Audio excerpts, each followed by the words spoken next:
You are about to receive messages that may be harmful to your mental state. Your sense of reality will be questioned. Your view on things will be altered. You are now part of the meta. The meta controls everything. The meta determines what will and will not happen. You are watching the Meta Show.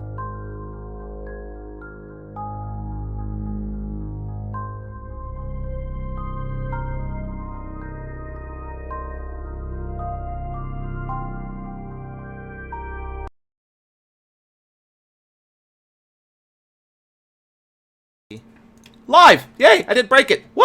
Go me!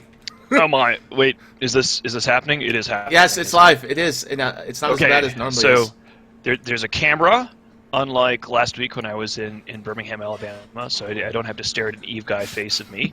I've got a red shirt on. I'm back in Madison, Wisconsin, and the Meta Show is starting. And I'm surprised as usual. It's just in time for my webcam to go out of focus because I'm so surprised that I'm just looking around like a crazy man. But that's how we roll here. Nice looking overlays. That's pretty cool. We're making things much more well ordered here on the Imperium News Network. We have more Imperium News themed thing. We're getting rid of all the Matani.com stuff that's a legacy on the channel. We've got a couple of great guests here today. I'm really delighted. We have Boat has been doing fantastic work lining up awesome guests week after week, and this week we have Moomin, one of the recon directors from Goonswarm, who is infamous for helping narrate the Imperium tournament with his amazing voice. Moomin, why don't you say hello to everybody so we're reminded of why you are so awesome. Good day, everyone. It's lovely to be here again. Wow, that is a great voice. And we also have he was previously one of the main editors on Imperium News, and now he's our creative director, a longtime member of the EVE community, and of course the host of the one of our favorite podcasts and shows, Talking Stations. That is Matterall. Matterall is joining us this week.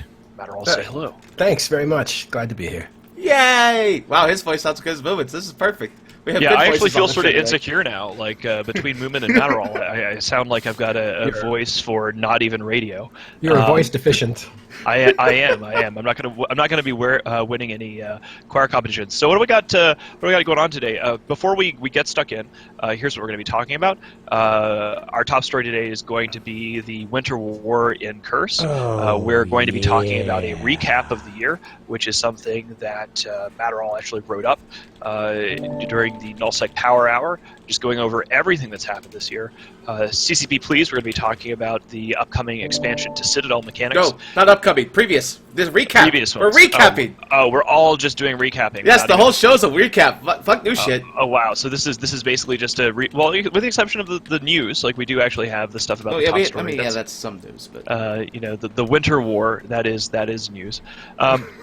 Before we get stuck in, guys, as we've said the last couple shows, we are getting better about giving shout-outs to follows, subs, and donations. Yep, I got all that.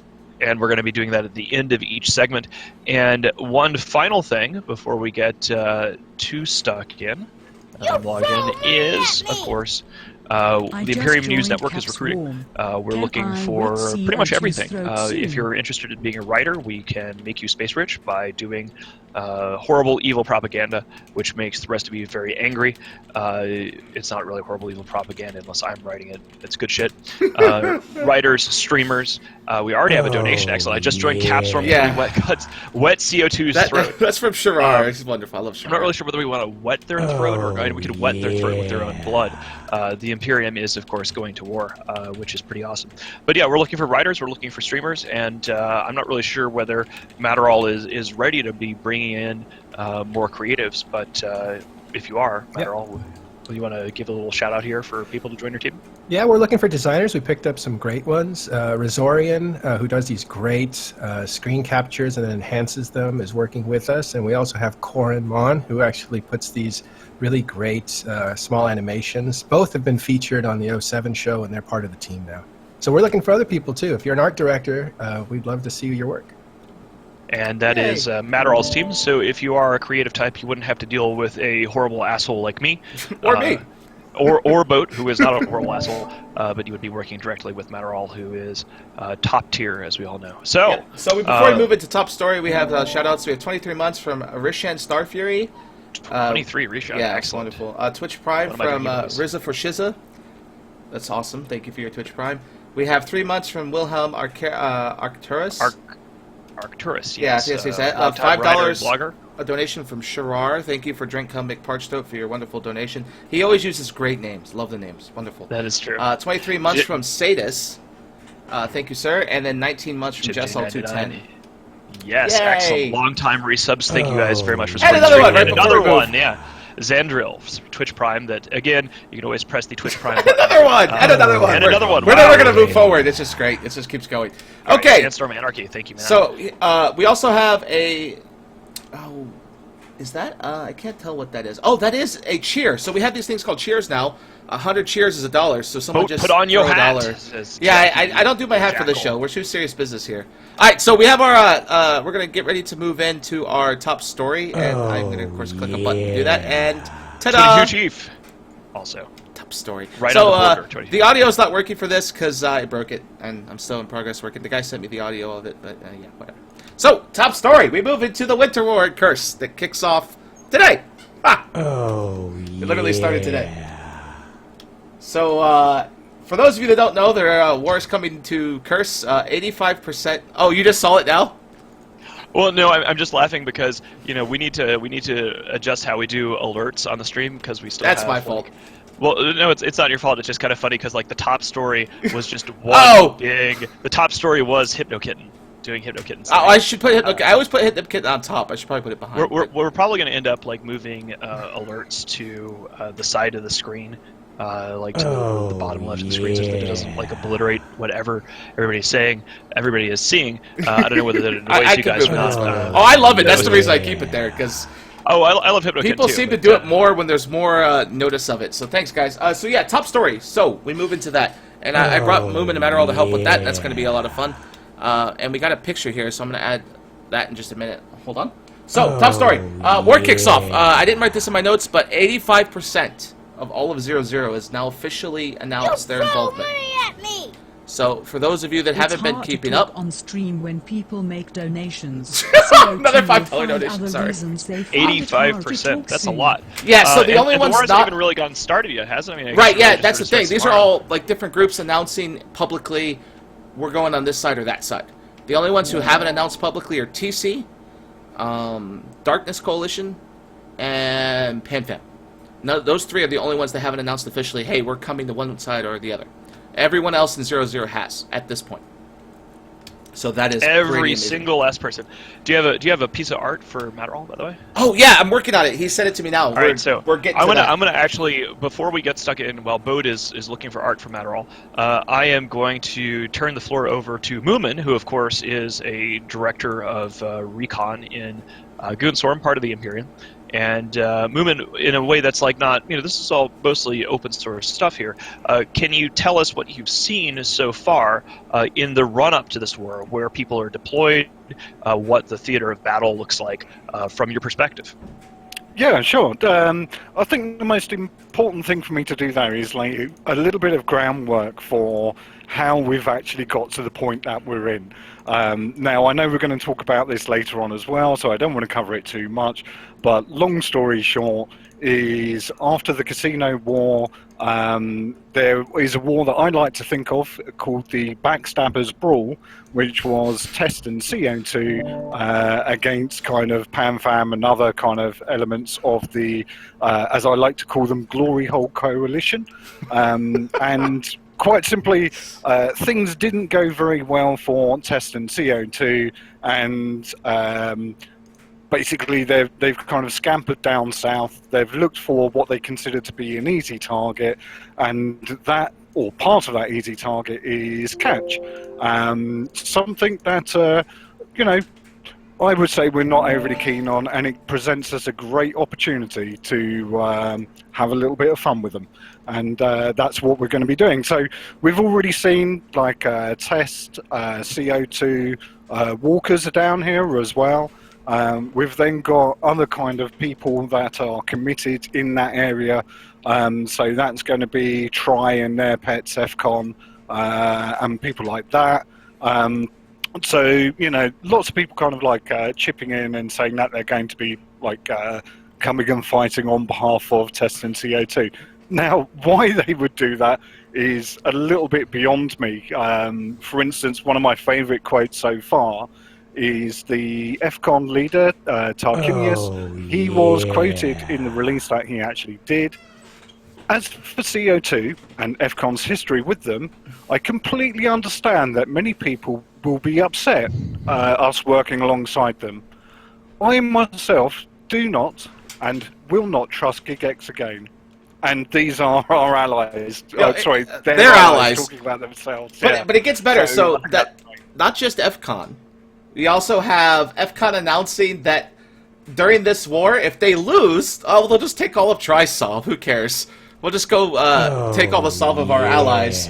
And then Test recently announced that, well, we're going to use Try to get what we need out of them, and then afterward we'll go kill them too. So this is just kind of comical, the amount of... I guess Backstabber's Ball is a great way to look at it, because these guys are all just going to stab each other in the back the second they can. It's wonderful. Yeah, it's actually, so the article where you have the update from Tarquinius with that amazing quote where he's talking about how they're going to war for CO2, even though they don't trust CO2 at all.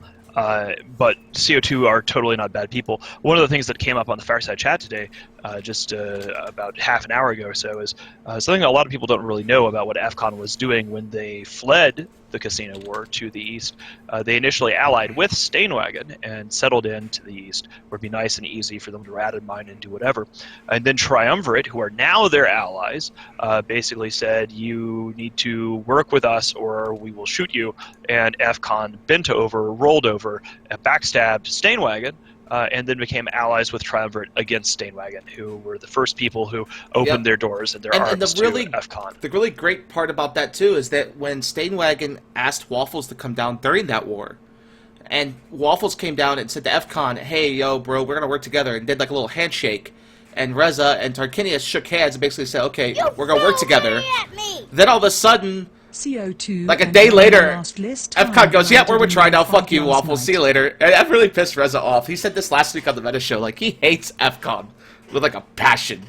I wonder why. And he refers to them as... I seem to remember that Grath isn't too fond of FCON either, is he? No, I don't Does think anybody like FCON? Apparently Try does, because they get to use them, right? And maybe XIX, I guess. But that's because, again... Is this like where you make a joke about somebody being like? Can we talk about somebody like being a prison bitch on? Yeah, on live TV? That's fine because the word bitch is allowed. But that's how I view FCON. Yeah, exactly. But I mean, that's the point I'm making is that Triumvirate essentially said you need to roll over and serve me, or else I'll shank you. And then FCON just swapped sides and became their buddies. So like that's the first sort of coercive prison-based relationship. That's a more polite way of saying it. That's sort of what sort of came to my mind. But I want to get a perspective here that's not Imperium. Matterall is not involved in any of the parties in this war yet, from what I understand. Matterall, what do you think about all of this nonsense that's happening in the Catch region? Oh, I think it's super exciting.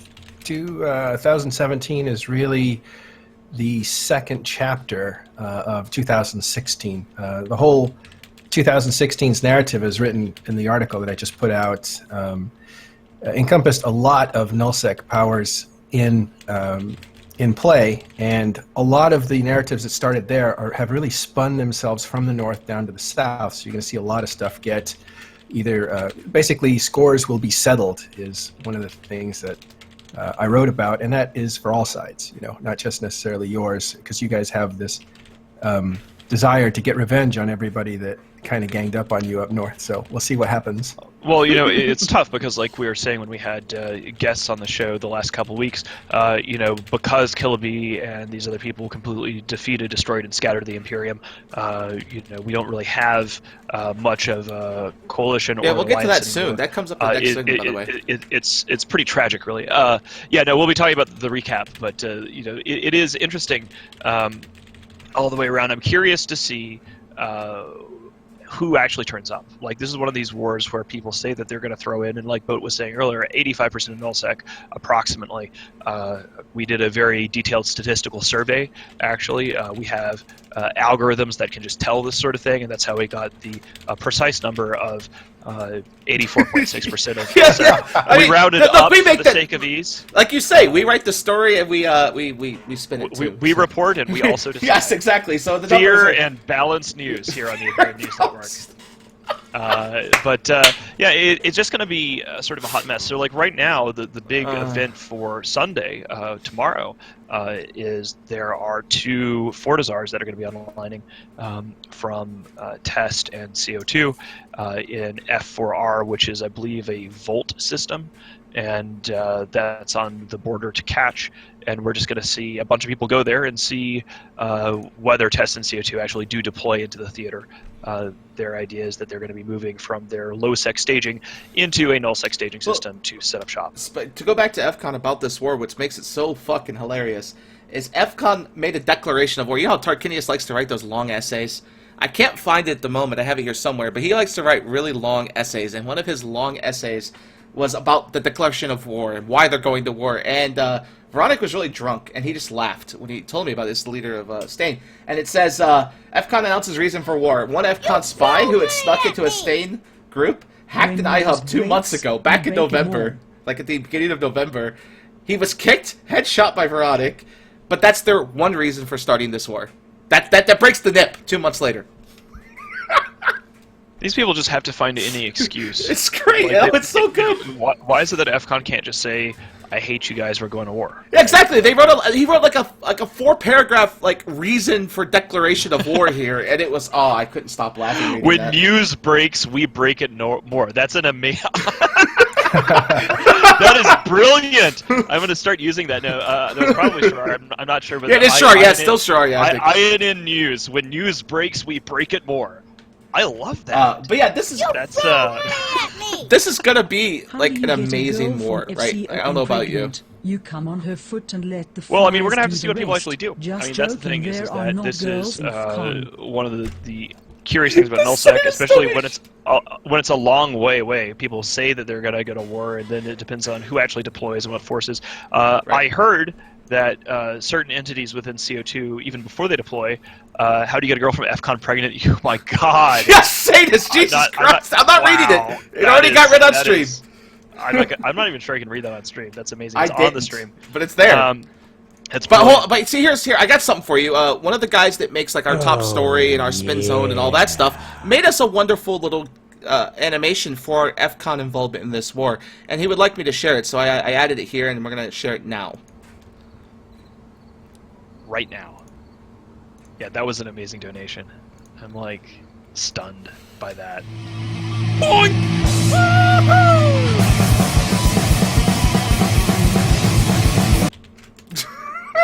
Wait till you all see this. This is so good.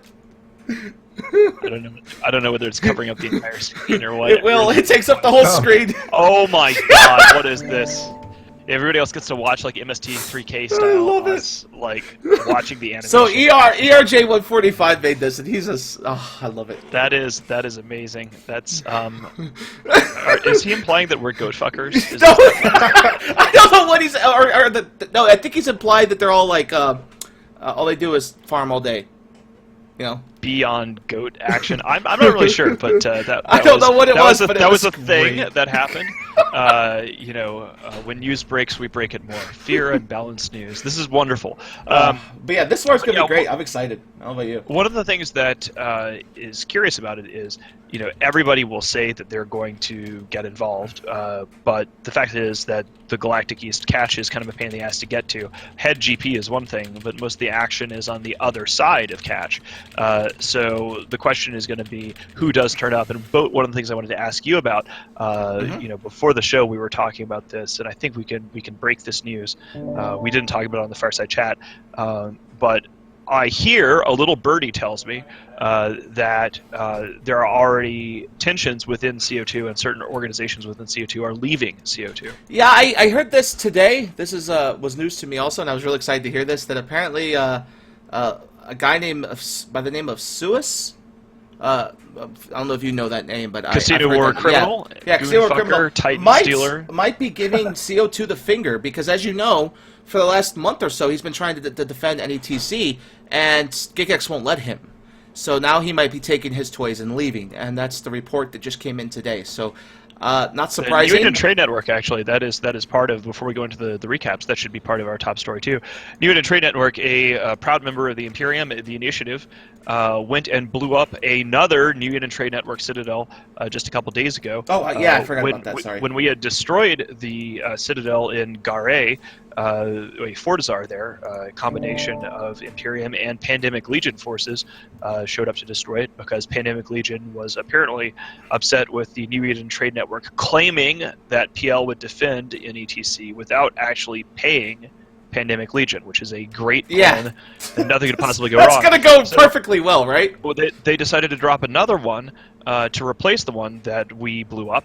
And when it attempted to come online, the initiative was there first. They took the initiative and blew it the fuck up. There was no defense fleet, no organization. Did you just make that pun?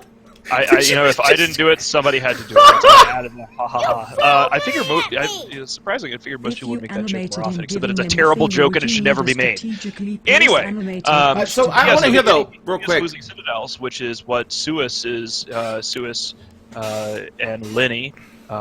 Two of the four masterminds behind the Casino War. In the first place, of course, being Lenny, Suis, good finger there, Lenny, Suis, Bosun Dubstep, and Saber A of the Casino War. Bosun flipped, and Saber A is off running MC, so really, and Lenny got banned, so that leaves Suis. So an interesting thing about that, too, and I want to know what Matterall thinks. I mean, NC and PL were kind of like on board, it seemed, with this whole Lenny Fortizar idea, and then neither one has really shown up to defend it outside of the Vey Keepstar, which seems to be completely unrated to NETC. What do you think about the fact that he's basically banned, but he's still trying to influence the game with these Fortizars and Keepstars and such? I think it's a really cool story. It reminds me, as I joke, of Ben Kenobi, who's stronger after he gets slain as a Force Ghost, right? He's still very influential because he has, I believe, friends in PL who are running the NETC forum. But I want to correct you that NC doesn't have, that I know of, any interest in the trade company or any involvement at all. No, Mercenary Coalition. Sorry, MC, yes. Sorry, yeah. Sorry. That's Mercenary Coalition, and they have their own Keepstar that they said they would be a part of this network, but it's very much MC's Keepstar. And I believe Jeronica is in PL, and he owns or runs the other Keepstar that's run by them. I think there's two others. But the point is, it's mostly PL right now, and there was a bit of controversy in that PL was really infusing the whole network with a lot of their leadership.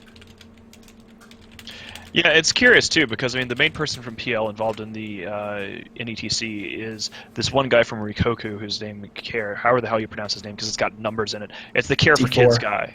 Yeah, C4W3. Yeah, C4W3. Yeah, that's right. That guy. So he's the guy who set up the Russian botting empire and called it a children's charity.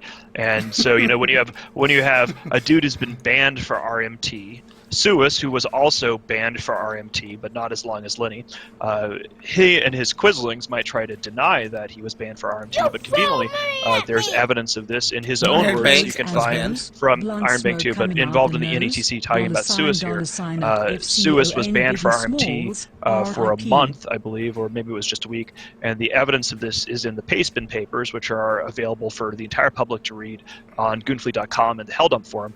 An archive of Suis talking about how he was banned for RMT. So literally here you have in charge of the NETC, Lenny who was banned for RMT, Suis who was banned from RMT but is still involved in the game, and the Care for Kids guy who is running a cancer charity for Russian botters or something.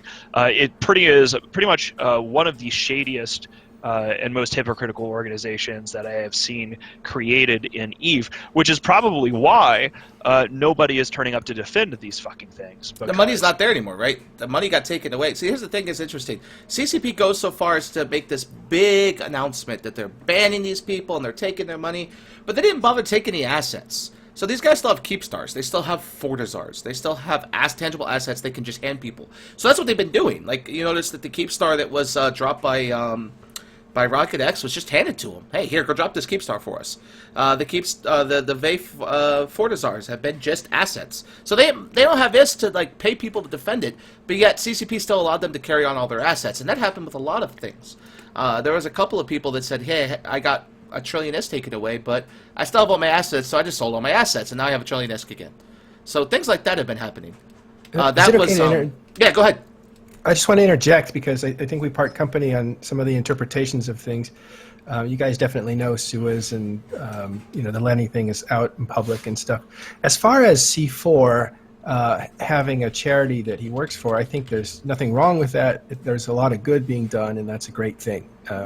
Now, one of the things that's troubling some players is that they don't want to think about charities when they're trying to escape in their game, and so when it keeps showing up, it becomes a problem. But I don't think there is a front there. That's my own personal opinion and from dealings with people that I talk to and that sort of thing. I do think it's maybe being misused, maybe being overly used in order to gain access to, to let people let things happen because it's a charity and you can trust a charity.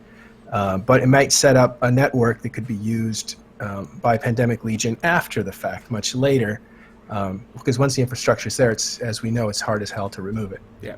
I would like to add to that as far as I'm concerned, charities, absolutely wonderful, don't have an issue with them at all.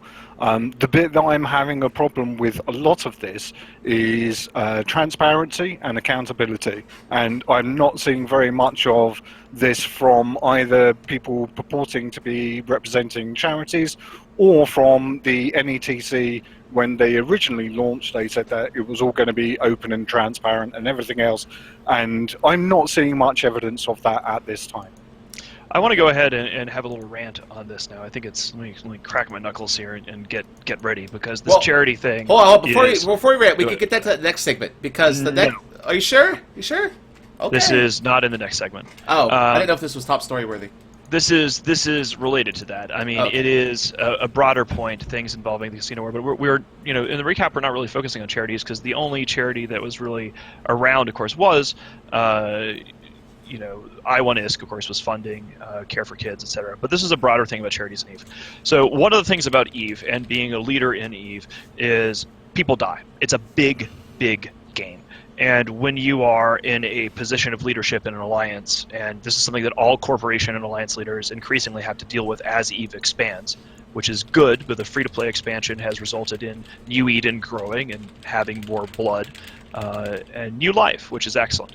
The challenge is that when you have a game which allows scamming and people are throwing up charities and trying to cloak in-game actions with a charity, regardless of their intentions, it really complicates things for actual charities. Because here's the thing.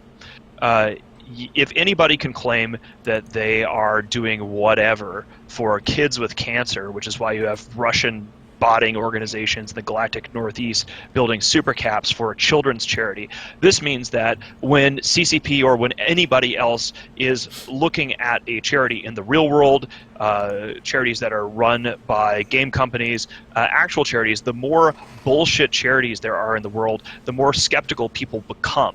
So if you see scam charity or bullshit charity in game after game after game, then this sets a really dangerous precedent that makes people, game players, more skeptical of real legitimate charities. So in a very real way, ineptly run player charities interfere with real world charities and donations that could be going to that by making a population of hundreds of thousands of people who play EVE, making that population more skeptical, more cynical, more willing to question charities as a whole.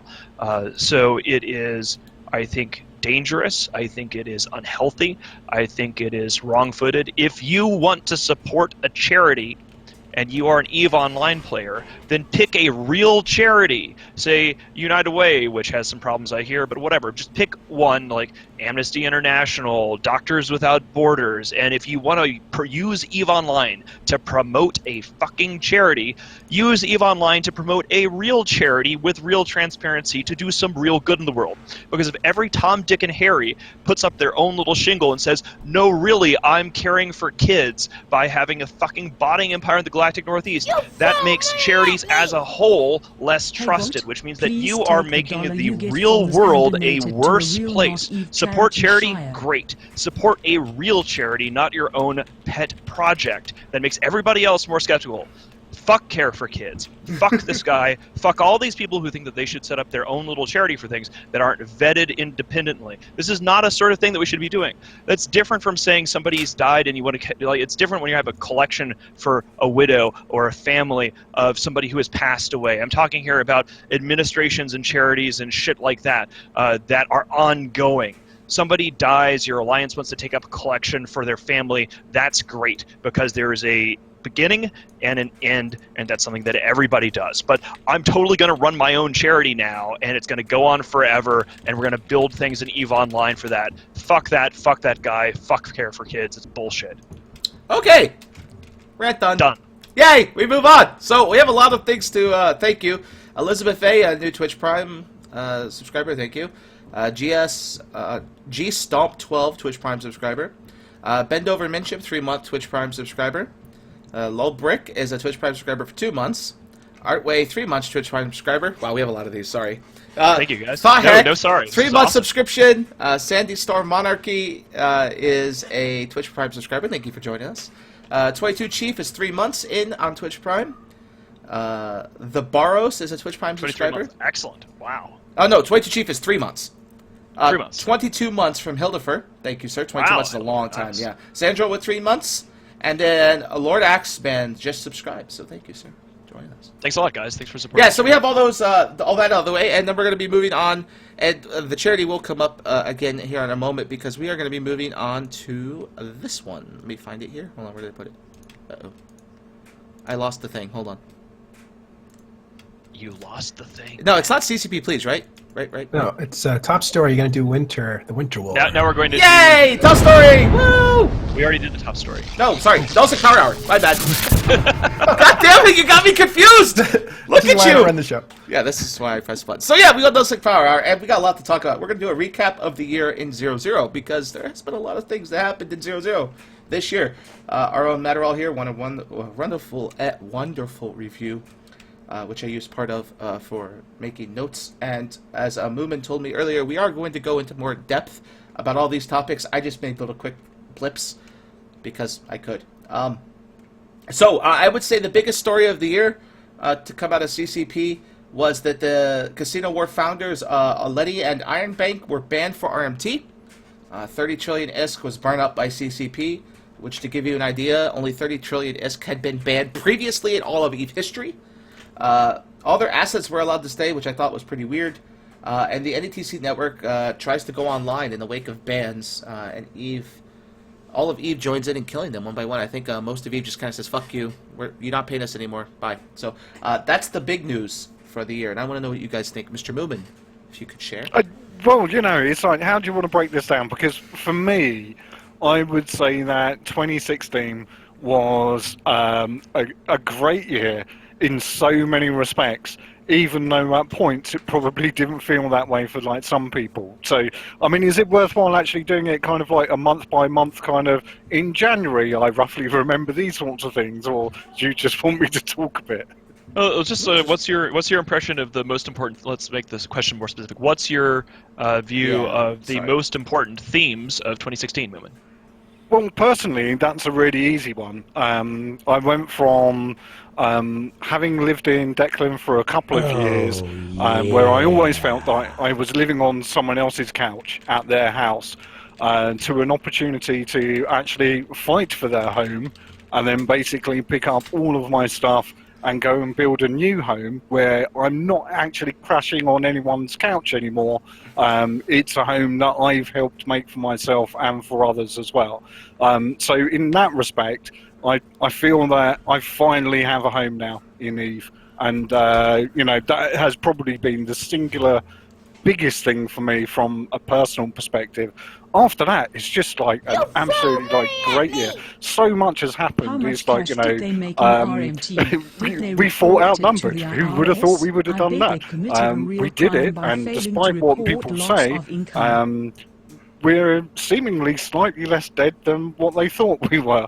And I mean, it just goes on and on and on. It's like we've even had like Scooter kind of like, saving RMT peons from the clutches of a chap called Scott. We had That's the right. Olivia stuff. We've obviously got Alpha clones now, which is like great for the games as well. We've got new additions to the Imperium family, which is always great also. It's just been an absolutely like fantastic year as far as I'm concerned. Just so much going on. It just really has been great. To add to the whole casino ban too, we want to add to the casino war. Coined here on the best news talk radio show of Twitch, where casinos specifically fund the killing of goons in the north. Goons die, we dead, no goon. So we're dead. We haven't been allowed to build up in 0-0 again ever, courtesy of a couple of posts by some members of PL.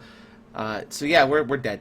I'm sorry. Well, let's. I think that what we should do here is just sort of. I know that Matterall wrote the article about it, but I think we should just sort of go around and have our impressions of what the big events of the year were to each of us. I really liked what Women had to say there. So, Matterall, from your perspective, what were the most significant events to you? Themes, impressions, anything that you want to specifically call out?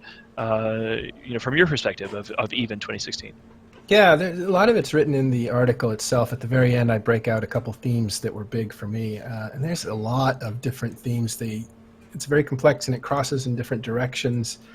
The first theme is it's time to kill goons. This is a long time in coming, and finally, we can roll them, because in 2015, N3 was unable to defeat the Imperium. On their own, even with the help of Black Legion and even PL, there was just not enough momentum. And then this series of events happened, which is kind of a perfect storm, and everybody ends up in the north. There's a lot of money involved, and there's a lot of momentum. And so that unseats you guys from your territory, and you guys move south and actually rebuild into what looks like a leaner machine. Nonsense. Yeah, possibly not. I don't know. But from the outside, it looks like you guys are doing pretty well, minus a couple of attacks. But that's kind of the redemptive story that's interesting for, Goons, for all the criticism that was heaped upon your decisions about not fighting and that sort of stuff.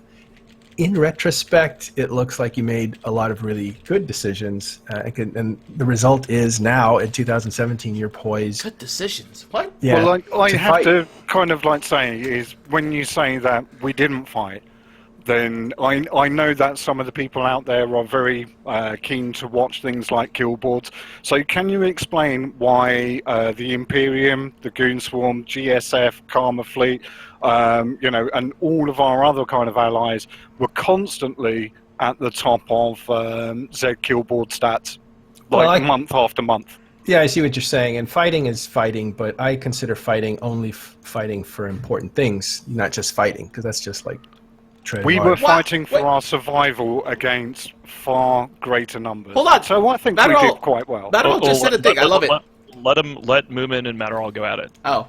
No, but I want to point out real quick. Matterall said something that you never hear out of an NC member. Fighting for the important things, not just fighting for the sake of good fights. That's really important. I'm old school. You fight Yeah. for territory. You fight to win the game. You fight to build an empire, sustain an empire. That's why you fight. You don't fight for fun. You don't fight for fun per hour. You don't fight to keep yourself in shape. If that's the case, you can do that on the test server and lose nothing. And I think Moomin's point is that we were fighting. I mean, Moomin, what was? I'm going to guess that we're going towards. We didn't fight in the casino war in the way that the people who were relying on cheated ISK and dark money, and were then had their paymasters banned for being cheaters. We didn't fight the way that the cheaters wanted us to fight. Very much so. We knew that they were cheating. We knew that they had RMT. Moomin, why don't you go off on this for a bit? Yeah, I mean, the bit that I found about all of that is we did what we needed to do because, you know, we have a lot of history as an organisation. Now, I haven't been with Goons right from the beginning, far from it, but I do love a bit of history and I do love a good story, and we've got absolutely tons of those. So the thing that I thought was very shrewd on our part was we did what we needed to do in order to actually weather that particular storm, you know, and I think that we did an absolutely fantastic job. And I think that all of those people that stayed with us and actually went through that particular experience, it brought us together, and it gave us one of those real kind of like landmark moments that, you know, we'll be able to talk about this in like years to come. You know, do you remember when we kind of like did that stuff in Saranen and we went down like south? Does anyone remember Rakapas and JDC4? You know, it's like there is so kind of like much to all of that, but that's because unlike other entities which seem to have a remarkably short memory, we know that these stories are actually played out over a number of years, as opposed to just like, you know, a quick flash in the pan and then we move on to the next thing. Now, whether or not that's just like a slight difference in perspective, I'm not particularly sure. Whether or not it's just that almost consumerist approach to entertainment, you know, so I just want to log in, like do something and then fuck off. And it is a really kind of like short segment. I like the stories that are really long and interesting and complex. Game of Thrones, anyone? Compared to like anything else out there. I mean, it's incredibly like well-crafted story, and I think that's what we offer as well. I think that I'm gonna go ahead and jump in here. You know, in many ways, Matterall's point and Moomin's point are in sync, in the sense that Matterall points out that if you want to play for no consequence, just get on the test server because loss means nothing. We were essentially facing that in the casino war. The Imperium was facing people who were using cheated, dirty ISK that resulted in a bunch of people getting banned, as well they should have been. And it was obvious once we uncovered, in Suis's own words, that he was getting banned for RMT, that all of this stuff was dirty, that we were essentially playing EVE Online for consequence the right way on Tranquility. And the people in the Money Badger Coalition, which is now only so appropriately named, were playing on the test server functionally. They all had free ISK, which meant nothing. So in many ways, Saranen was like our Dunkirk. We had to evacuate everything that we had because our enemy were dirty. They were cheating. They were banned for cheating. And we're going to keep hammering this point home because, as Moomin points out, you know, these people have very short memories. They think only in terms of a month or two down the line. I see 2016 as a grand narrative sweep. We started out with a Imperium which had a lot of people that were not actually interested in being part of the coalition. They did not want to fight for their brothers. They did not want to suffer adversity in the trenches together like we did together in the Great War. We lost traitors in the form of CO2. We lost cowards and traitors in the form of FCON. And we forged the Goonhammer. Delve is working out pretty well. I do not really see this war as having ended.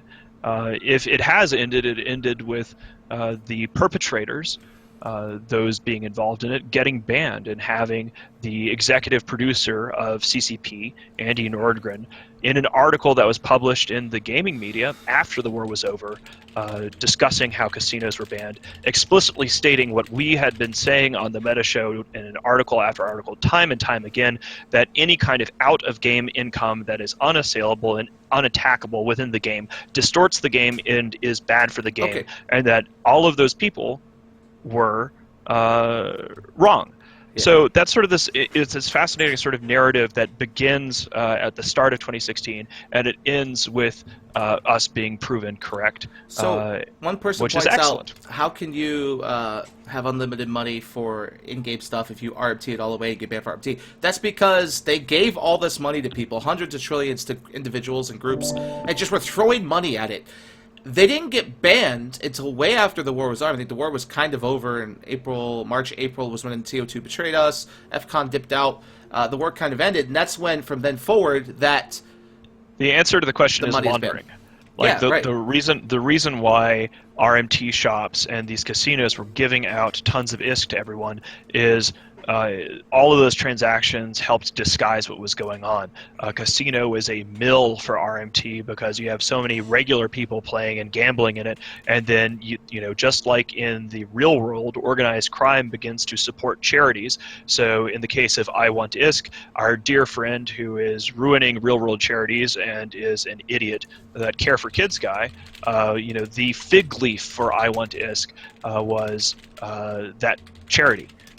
So they say they're giving things to charity. They're hiring mercenaries. One of the things that's fascinating about the end of Matterall's article, when he's talking about the conclusions, is the sheer, and he didn't put it out in as such vulgar terms as I am about to, the sheer hypocrisy of Lenny Kravitz and Lex Arson, the people who were talking about how goons used to be nicer, and are on the side of the guys from Tissue who are naming stations after Benghazi, who have 1488 on all of their ships and in their cargo holds, edgy alt-right white nationalists who are just joking. And these people are talking about how they should get rid of goons because goons are bad for the game and are toxic, and yet these are the guys who are saying 1488 everywhere. These are the guys who are saying that me behaving inappropriately at FanFest in 2012 was actually okay, and I'm the one saying that was not okay. You know, but they're trying to make things okay, you know, trying to make goons safer and kinder and nicer, and trying to start a schism with Darius Johnson. Like, just the sheer utter hypocrisy of these people is difficult to verbalize. It's so stunning. Well, that was one of the major themes that I ran across, and it drove me crazy. And if you read Caleb Aranya's article right before mine, it's the reason he joined up with the Imperium News and is now a valuable member. I'll link that. Yeah, so it's kind of like we were watching, and I'm from the other side, but really I'm an old player of EVE, and I love the game, and I've been watching both sides for a long time. I've actually been opposed to goons for a long time, but to watch that kind of hypocrisy at work was too much not to object to. So a lot of my writing writes on that. Like, the inheritors of the old goon swarm that was toxic are the people that are lining up to attack them because goons were toxic. It's a really weird thing. Yeah, it's one of those things where at the time, you know, because I think the player base is getting younger. This is actually another thing about 2016, is the casino war really brought into sharp relief something that, you know, the guys in PL and I think in NC. Refer to the younger generation as edgelords.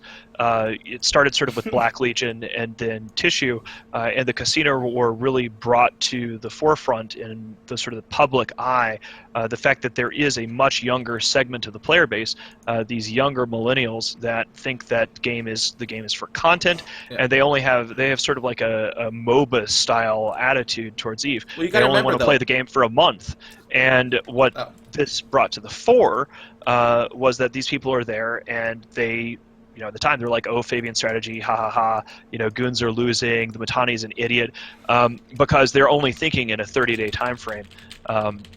And, you know, like Jeff Rader said during the casino war, though, Goonswarm will never be able to put more than 200 people in a fleet, and our super capital fleet is still trapped in 93 PI. It is quite unfortunate. Actually, what's interesting, speaking of Black Legion, the group that were the quote-unquote edgelords of Black Legion transferred into Tissue, and they were the most vocal during this war on Reddit. These were the guys who made the really bad jokes along with Lex Arson.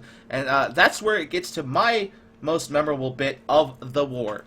Actually, 2016, I consider it the war because war's been going on all year for me, is that of all these groups, the ones who started the war ended the year without an alliance. So Tissue fell Cascades joined PL. OSS failed Cascade mid-war and joined CO2. You had $10 Bond fail cascading, joining Backcountry. And you have Care for Kids leaving Lowsec and their Keepstars and becoming renters for XDeath, to the point where they were having to pay upwards of $50 bill a month in rental fees because they had too much solve and had to cut back their solve. So that's my most memorable bit, is that the groups that were most toxic throughout the entire year, all over Reddit and game, people that made these comments at the Alliance tournament with the excuse of, well, maybe you should have kicked us out like we said. You know, that's why we did this. If you remember Lex Arson's post on Reddit about that, Lex Arson's tweet, yeah, you know, things like that. It's pretty hilarious. Oh, apparently SMA is now dead. And speaking of dead alliances, you have FCON, who abandoned us and ran south. You had CO2 who betrayed us. SMA says, yeah, we're not going to go with you. We're going to go make our own stronger alliance. They're dead now. But the FCON thing is the most interesting bit. You talked about Saranin being the Dunkirk and the retreat. The bright and dear geniuses that FCON are told all their members, no, we're going to go to Branch, the most ass-end part of the Eve.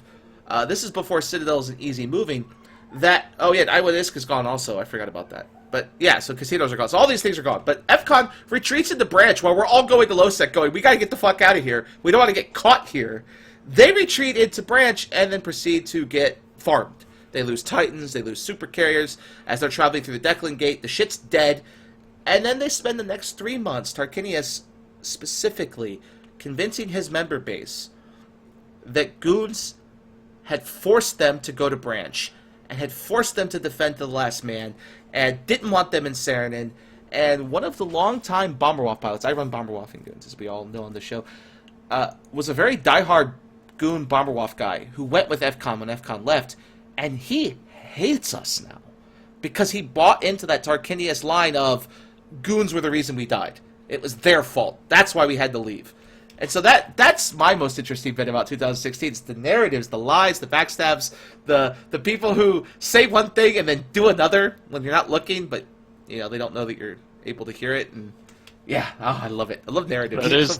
All that is what makes Eve fascinating. Oh, can I just add one more thing? Yeah. Yes. The second theme that I hit in there is how pretty much CCP saved the game when they decided to ban gambling, and it's kind of explained on how that was really sucking the life out of wanting to do anything in nullsec because of the distortion of ISK.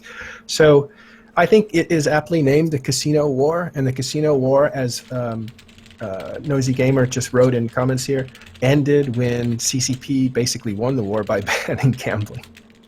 Yeah, I think. I would like to add to that as well that the naming of the war.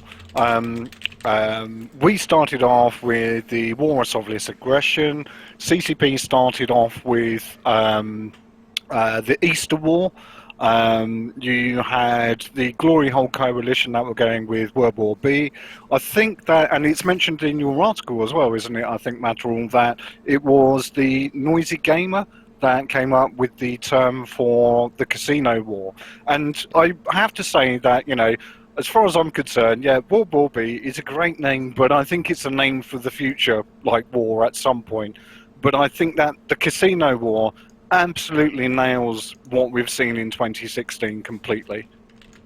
I love the Casino War name. I mean, and it's true because I tried to come up with some names to counter what the bad guys were using, because at the start of the war, one of the challenges that we had was we didn't even realize how bad it was with this casino crap and how far the RMT went and how deep the pockets were. It wasn't until a couple months into it when we started seeing about Suez getting banned and we started finding the records of how much ISK was floating around that we realized that we were fighting casinos, not fighting people. So one of the things that I is don't mean to fascinating interrupt, but I've got great news. Just happened seconds ago. Black Omega Security has left the alliance of CO2. Oh my God! So the breaking news here on the I am happy to be interrupted show. for that. Yeah, so that's just happened. Dotland just showed 21:28. So actually, it was about 20 minutes ago, but Dotland just finished updating it. Black Omega Security has left CO2. So that is Suez's organization. Yes. Of course, Suez being one of the 4 ringleaders of the casino war, banned for RMT. And now, I'm going to take a wild guess, instead of joining in the assault on Catch, Suez is leaving with his corporation, Circle of Two, no doubt in a rage that GigX is not helping defend the New Eden trade network, which is Suez, Linny, that C4W3 assholes, Oh, fake we left hours ago. trade network. Well, it doesn't matter. Dotland says you just left, so bye! Yep. Don't throw each Whatever. other way out. See you later. The other thing that I find interesting about that is, when it comes down to narrative and spin, as so often is the case, you don't have to go back very far at all to come across a CO2 State of the Alliance where Suas is declaring that he will stand by GigX's side no matter what, because they're such great buddies and CO2 is such a great place. So I just want to remind people that that was said. I think it's just fantastic. I mean, what we're seeing here, one of the other things, talking about themes of 2016, is before even the casinos did get banned, it was interesting to see that because the Imperium did not provide the type of fighting and the, quote, content, unquote, that these idiots wanted by feeding them our super capital fleet, they... the major players within the casino war hostile side pretty much turned on each other immediately. And so the reason why all this stuff is happening in Catch, of course, is that CO2 and Test were getting attacked and were purged by Pandemic Legion and NC. And Pandemic Horde. So even before Eve Vegas, which was fascinating, like just before Eve Vegas this year, the casinos all got banned, and we had tons of Imperium people there, and it was just fascinating to watch. People were shocked to see that we still existed. They were stunned by the bans of the casinos. So we've watched these people who were held together only by money, cheated money, dark money, turning on each other immediately. And here now you have Suez leaving a Circle of Two, because, as usual, he's only interested in his own thing. I think it's fascinating. Like, we're getting to watch the circular firing squad from the Money Badger Coalition continue even now. It's fantastic. So what do you think, Matterall, about this new development of this corporation taking its toys and leaving CO2 right as CO2 is on the cusp of starting a war? I mean, they officially start their war tomorrow. I think you'll see similar movement from people who have dual loyalties to the trading company and PL or CO2. I think there's more on this coming. It wouldn't surprise me. There's a lot of tension on what's the best direction. As you can see in the article, I laid out why a trade network with unlimited amounts of money being owned by someone with the strength of Pandemic Legion is a bad thing for the game. And so I think there might have been some cooperation there. I don't know if it's going to happen because gambling was banned.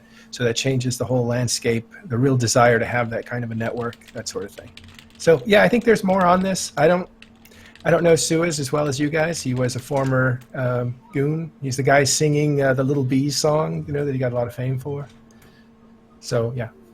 I think that there are just so many more stories to come out of all of this, and I'd have to commend like what I've been seeing on Imperium News Network as well.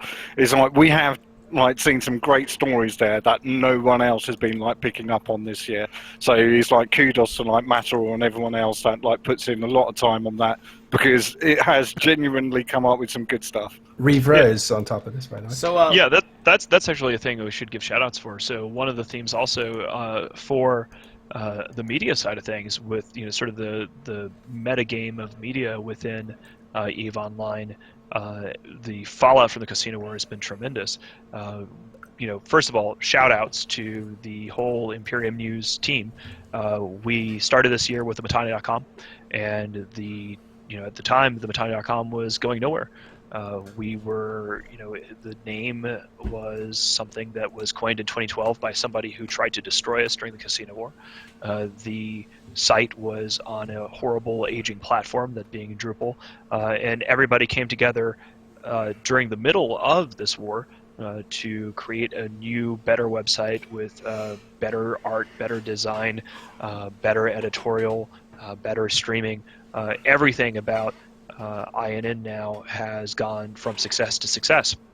And at the same time, we got to see during the casino war, it was fascinating watching Eve News 24 and Crossing Zebras reveal themselves to be explicitly funded by this casino dark money. And they denied during the casino war that they were being funded entirely by this and that they were propaganda outlets for that. And then when the casinos were banned, suddenly Crossing Zebras has no ISK. Naiden was revealed to be a hysterical anti-goon shill. Riverini and Bobmon no longer are doing anything with Eve News 24. Because they can't get paid anymore. Exactly. Bobmon no longer is the editor-in-chief at Eve News 24. So what we've really seen here, the Imperium News Network has always been affiliated with Goonswarm and the best bit about, and we don't use casino money, so we're still standing, and these guys are gone. The best part about that too is the Bobmon thing is he demanded that Eve News 24 give him some kind of like severance package for all his hard work and efforts throughout the years, and they told him, well, we don't have any money because, well, there's no casino money, so bye. I think the other really kind of interesting point to that is a lot of people at the time were saying, oh, look, we're going to lose all of these great content outlets because of this reason, because it's just not possible to do it without having kind of casino money available. And yet, here is like, INN, all of the people kind of contributing to that. I mean, we even did a tip this year, is like the Imperium tournament. And I mean, first time we had to dig at that. And, I'm really looking forward to what we can do with that going forward in the future as well. So, there is so much in the pipeline that I think 2017 is going to be a great year. Oh, I'm excited. So, real quick, we are low on time. Like, we're already past the 5-minute mark. We're going to move it to CCP, please, for the last little bit, and then we'll cut it up here. So, we're going to go to my favorite GIF animation that has ever been Let's give some shout-outs, though, before so we have 3 of those. Before I click the button, we have Kaladin Nakrar with a Twitch Prime subscribe. Thank you, sir. Excellent. Vidalis with a Twitch Prime subscribe, and Love DBRB's Laugh with the Twitch Prime subscribe. Good this name. This guy tunes in all the time. He watches all my shows, and he's hilarious. And he loves your laugh. So awesome. Yeah, he does. I wish I knew who it was, because that shit's hilarious. But now we move it to CCP, please, by clicking this button. Please, sir. I want some more. Please, sir. I want some more. So yeah, CCP, please. The most memorable thing to come out of CCP this year would have to be, I would say unequivocally, the CCP Citadel expansion and the follow-up expansions that came with Citadels as the rest of the year went on. The biggest notes I have on this, and this is me personally, y'all can tell me I'm crazy, but this is just me. Citadels are literally everywhere. CCP expected Keep Stars to be unique, and they're going up like candy. I mean, we have some, I think Darkness is up to 3 of them. There are these cheap things that people are just throwing everywhere. Fax machines get introduced to the game, which makes hacking the new Fozzie solve so much easier. It also makes carrier balls all the more fun. We saw in Vey recently that super carriers and carriers now kill subcaps with so much more efficiency than they ever did before. Because sentries being gone doesn't really matter, because now fighters can murder everything within a 10,000 kilometer radius. It's pretty disgusting. Or I think it's like 4,000. So that's happened. Dicks make an appearance, making shield fleets come back. The new ECs make supers build time record faster and cheaper. So now you're going to have supers building and popping up everywhere. EC are these new industrial complexes, which is kind of hilarious. They call them ECs rather than ICs. I don't understand that one. And then Rorquals are now jump pickers. They're very balanced, and CCP shouldn't change them anytime soon because I like using them for just that reason. Well, let me ask Moomin here. Moomin, in your position, you're always in the trenches on the field doing recon and watching how people play. What do you think has been what's your take on the biggest changes to gameplay that CCP added in 2016? It's been a really interesting year as far as that goes, because we have seen a lot of changes with regards to the soft mechanics and how people are actually applying to do it, to change them. And the things that we have learned completely from places like SH1's hack, where CO2 faults the PANFAM is, Capital's very much top of the tree. They can fight a sub-cap fleet and absolutely like annihilate it. I mean, it's disgusting. And some of the other mechanics that are going on is like, Rork walls. What you can do with a Rork wall now is just, that's insane. It's like, I'm so hoping that we actually genuinely see 2017 Rork wall combat fleets go out, because it's completely viable. Oh, I think it will. I use them for solo PvP at Delve. Like, I dropped on a 4-man fleet and killed all 4 of them. I mean, yeah, it helped that there was a Titan there, but ignore that. But yeah, you could just... They're disgusting. The 7.5-minute invulnerability is hilarious. And I do think it's funny. Like, if you look at Vey, a lot of people tend to dismiss Vey because they had to keep Star Online. But it's the first time since the change in capitals that you see subcaps versus caps only. They had 200 carriers, 100 super carriers, 100 fax machines, versus 1,400 subcaps. And they lost no capitals. We break right? them all. Then It was is free so come to support broken. ourselves. And I think that's some of the interesting stuff to come from there, is when the carriers and supers actually deploy fighters, there's effectively a damage cap on that. Okay, so it's not as if you can shoot like a fighter group and take it completely off of the field. It just means that you strip them of one fighter. So, it's capped in a really kind of interesting way. And I think that through good usage of like the fighters, by just recalling them at particular points in time, you can keep those fighters out like for a very long time, being effective, and and you can just ball up again, and it's like, there's very little stuff that you can do against like those sort of capital numbers. So especially they're in a again. Keepstar.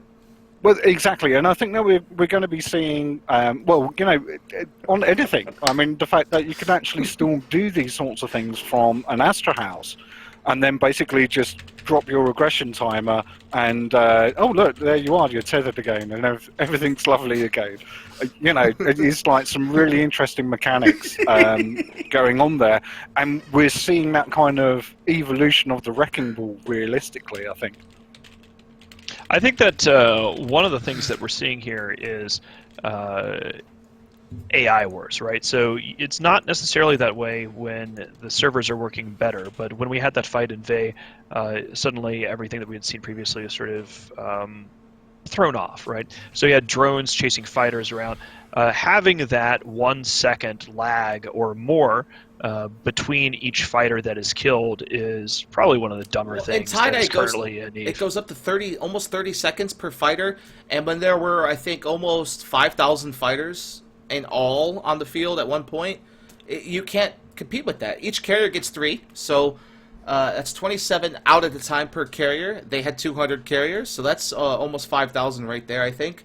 And that doesn't include super carriers, which could have 5 flights, which I think is upwards of 40 individual fighters. So yeah, it's absolutely disgusting, the amount of things you can do with that. So, Metro, what do you think? I mean, you're an NC, and NC loved their super caps. I was there in the north when they were using supers versus CO2 to hack Solve, and they were just parking supers on gates. Like, come get us. What do you think about that?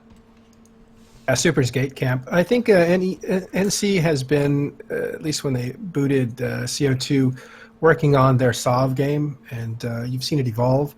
I think Capitals are definitely a part of that, with the Force auxiliaries working some of the intosising work, and then people jumping in to help them.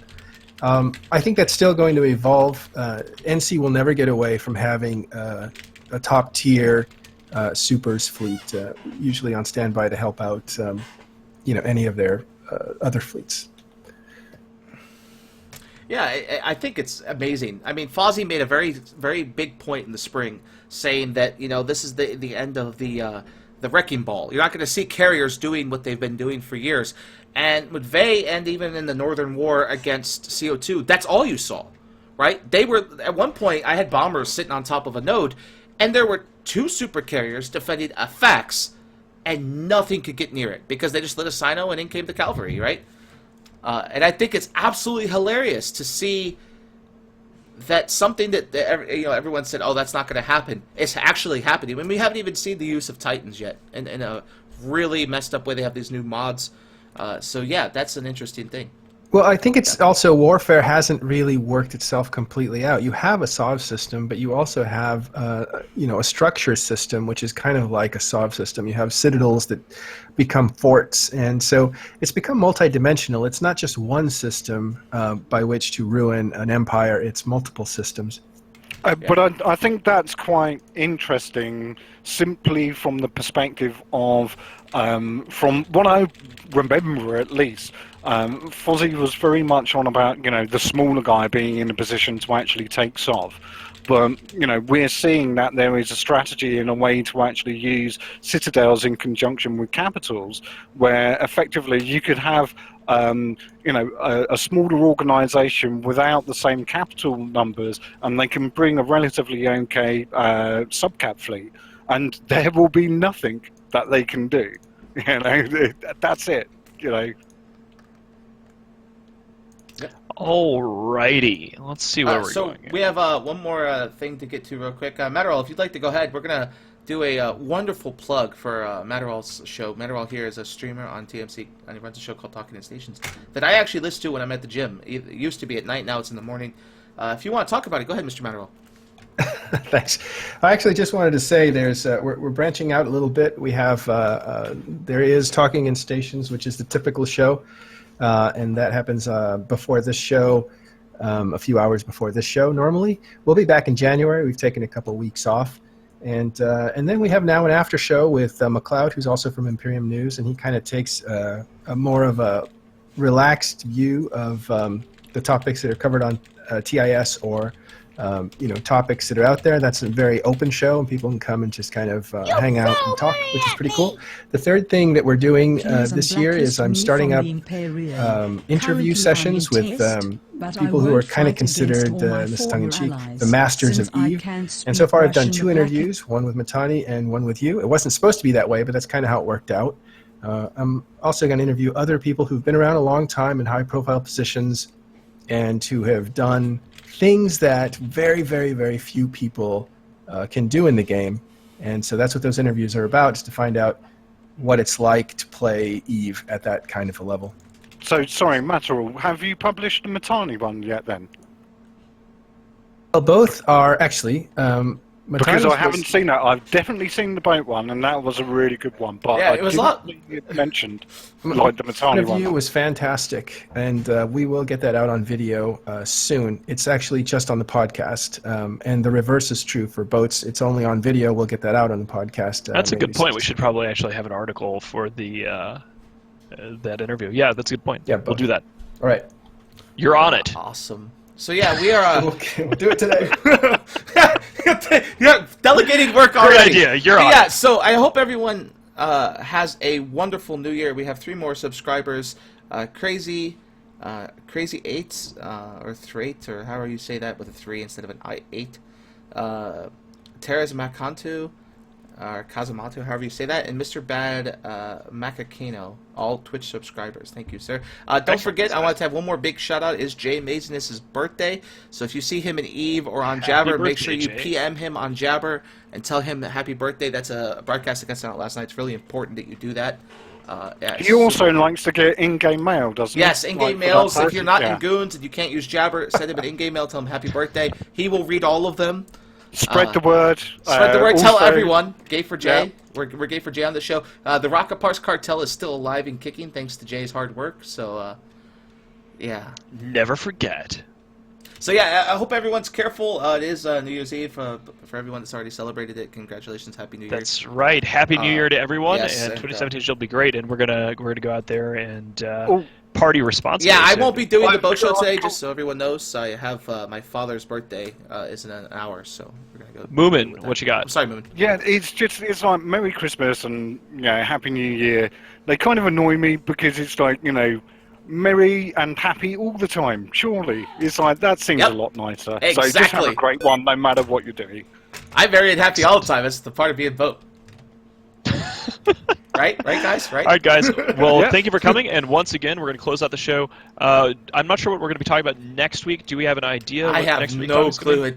It probably well- has got a lot to do with this war, and I might be bringing people in from this war to talk about it because We are yeah. going to get we're going to go ahead and get an article up on the website with a recording for today's show, and we will have an announcement when we post that article once it's uploaded on YouTube with what we're going to be talking about next week.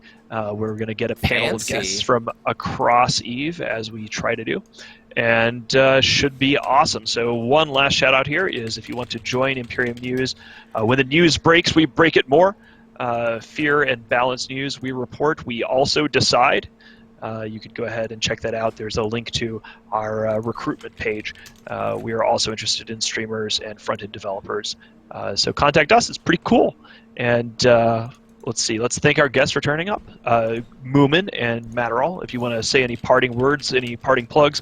Moomin, and then we'll get A pleasure as always, and I'm really, really excited about 2017. And thank you, everyone, for your hard work in 2016. Excellent. Matterall? Yeah, thanks. I put the link to the Matani interview here in channel. You can see it there. We'll try to republish There you that go. so get more eyes on it.